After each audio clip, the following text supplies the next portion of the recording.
ये कहानी अनामिका और अयान की है। यह एक सैड लव स्टोरी है।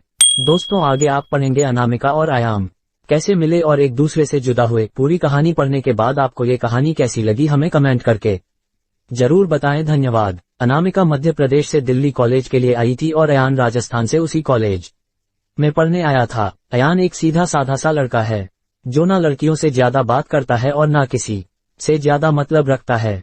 अयान की यह बात अनामिका को बहुत अच्छी लगती है और वह किसी न किसी बहाने से अयान से बात करने की कोशिश करती है।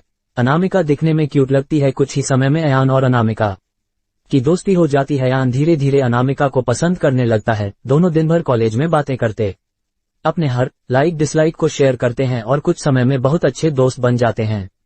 अयान की लाइफ में पहले कभी कोई लड़की आई नहीं थी, जबकि अनामिका के पहले दोस्त है और वह सबसे बात करती है। अयान को यह पसंद नहीं था। एक दिन बातों ही बातों में अयान अनामिका को अपने दिल की बात बता देता है।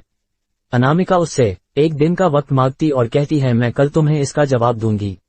अनामिका सोचती, जब अयान कॉलेज पढ़ने आया था तब वह सिर्फ पढ़ाई पर ध्यान देता था, पर अब उसका पूरा ध्यान मुझ पर रहता है। अगर मैं इसकी गर्लफ्रेंड बन जाऊंगी तो ये पढ़ाई भूल जाएगा और मुझ में ही लगा रहेगा। यही सब ख्याल अनामिका के मन में होते हैं और दूसरे दिन अनामिका अयान को मना कर देती है और कहती है, मैं तो तुम्हें बस अपना दोस्त समझती हूँ, इससे ज्यादा कुछ नहीं। मैं यहाँ पढ़ने आई हूँ और कुछ करने नहीं। तुम चाहो तो मेरे दोस्त रह सकते हो। अयान दोस्ती के लिए मना कर देता है और अनामिका को बहुत समझाता है, लेकिन अनामिका कुछ नहीं सुनती। अयान को ये बात बहुत बुरी लगती है और वह अनामिका से बात करना बंद कर देता है। कुछ दिन कॉलेज भी नहीं आता है। अब अनामिका को भूलकर पूरा ध्यान पढ़ाई में लगाता है और ना किसी से ज्यादा बात करता है और ना मतलब रखता है। देखते देखते कॉलेज बीत जाता है और सब अलग अलग हो जाते हैं। अयान कॉलेज में टॉप कर जाता है और सबसे पहले नौकरी पा लेता है। पूरे ऑफिस में दोनों की दोस्ती के चर्चे होने लगते हैं।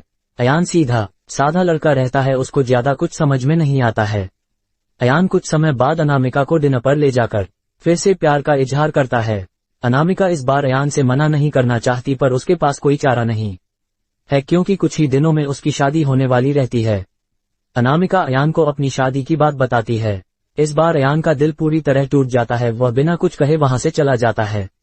अनामिका रात में सोचती है कि अयान से अच्छा लड़का मुझे कभी नहीं मिलेगा। वह फैसला करती है कि कल अयान को हाँ कर दूंगी और मम्मी पापा को अयान से शादी के लिए मना लूंगी। जब दूसरे दिन अनामिका ऑफिस जाती है तो उसको पता चलता है कि अयान ऑफिस छोड़कर चला गया और दोबारा कभी कंपनी में नहीं आएगा। जाते जाते अयान अनामिका को एक खत लिख जाता है। जिस दिन मैंने तुम्हें देखा था उसी दिन से मैं तुमसे प्यार करता हूँ। मैं तुम्हें जिंदगी में कभी नहीं भूल पाऊंगा। तुम जहाँ भी रहो, जिसके साथ भी रहो, खुश रहो।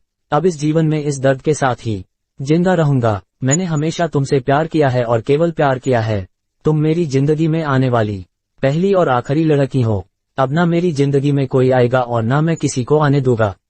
मैं बस अब तुम्हारी यादों में रहूंगा। आज के बाद पूरी जिंदगी में तुम्हें कभी अपनी शक्ल नहीं दिखाऊंगा। बस भगवान से यही दुआ करता हूँ, तुम जहाँ भी रहो खुश रहो और शादी के लिए बहुत बहुत शुभकामनाएं। अनामिका अयान को खोजने की बहुत कोशिश करती है, पर कई साल के बाद भी उसको अयान नहीं मिलता और वह अपने माँ बाप की पसंद के लड़के के साथ शादी कर लेती।